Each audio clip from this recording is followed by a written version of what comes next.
Perimenopause is when a woman's estrogen progesterone ratios and cycles start to flail, for lack of a better word, right? They don't become predictable. They're not as regular, and so all of a sudden, you know, you're missing a cycle. You get early cycle. There's bleeding throughout the menstrual cycle at strange places, and that's a good indication that a woman in her 40s is beginning to go through perimenopause.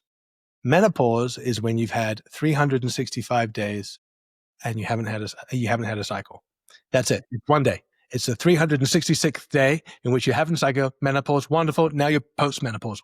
So menopause is not the period. It's an event that happens on one day, specifically 366th day. Perimenopause is really what people are talking about, right? They're talking about that period in which, life become very unpredictable in regards to my hormones, how I'm feeling. People suffer from mood dysregulation, brain fog, sleep pattern disruption. Bodies start to change, right? Everything changes, right? My muscle mass is hard to keep on.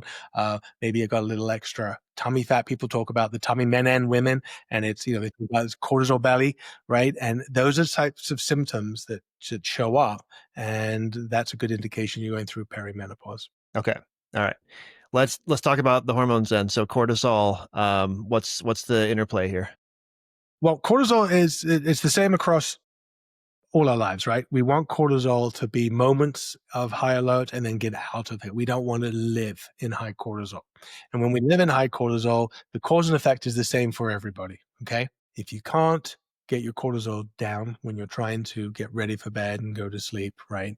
If your cortisol has been high all day and stays up there, you're going to have a hard time falling asleep and you had a hard time staying asleep. You make your hormones in your sleep. So when you're going through perimenopause, you're going through andropause, you're just making less hormones, right? They're dropping rapidly around early 40s, mid 40s. They really drop testosterone, progesterone, estrogen, for men and women, right? Obviously, different quantities for men and different quantities for women, but they drop. Men have more of a straight line drop. So it's gradual from 30s through 70. It drops roughly 1% testosterone a year is what men are losing, right? But women have a much more dramatic drop, and it's over a shorter period of time. And that's where that perimenopause phase comes in. But you're still making estrogen and progesterone and testosterone, right? Up until a certain point. Okay. And so when you're sleeping, your body makes however little hormones that your body is able to produce. Right. And it's intelligent enough to know what you need.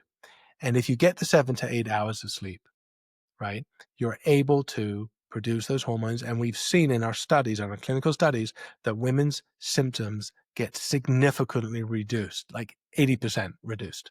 Okay. And some women completely. When they're managing their cortisol When they're or managing when they're getting good sleep.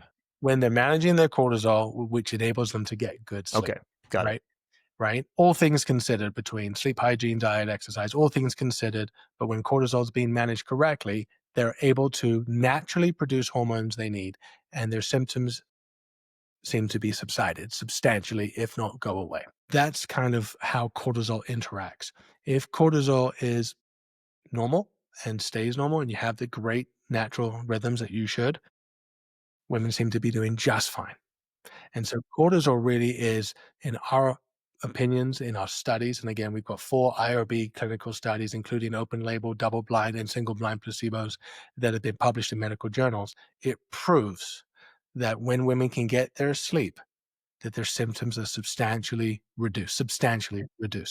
And the same for men. Men's symptoms go away. We hear women saying, my hot flashes have gone, my libido's back, I've lost my little belly, I'm down 2 pant sizes, I'm more even in my mood, I'm happier, I recover faster, right? These are the types of feedback that we get.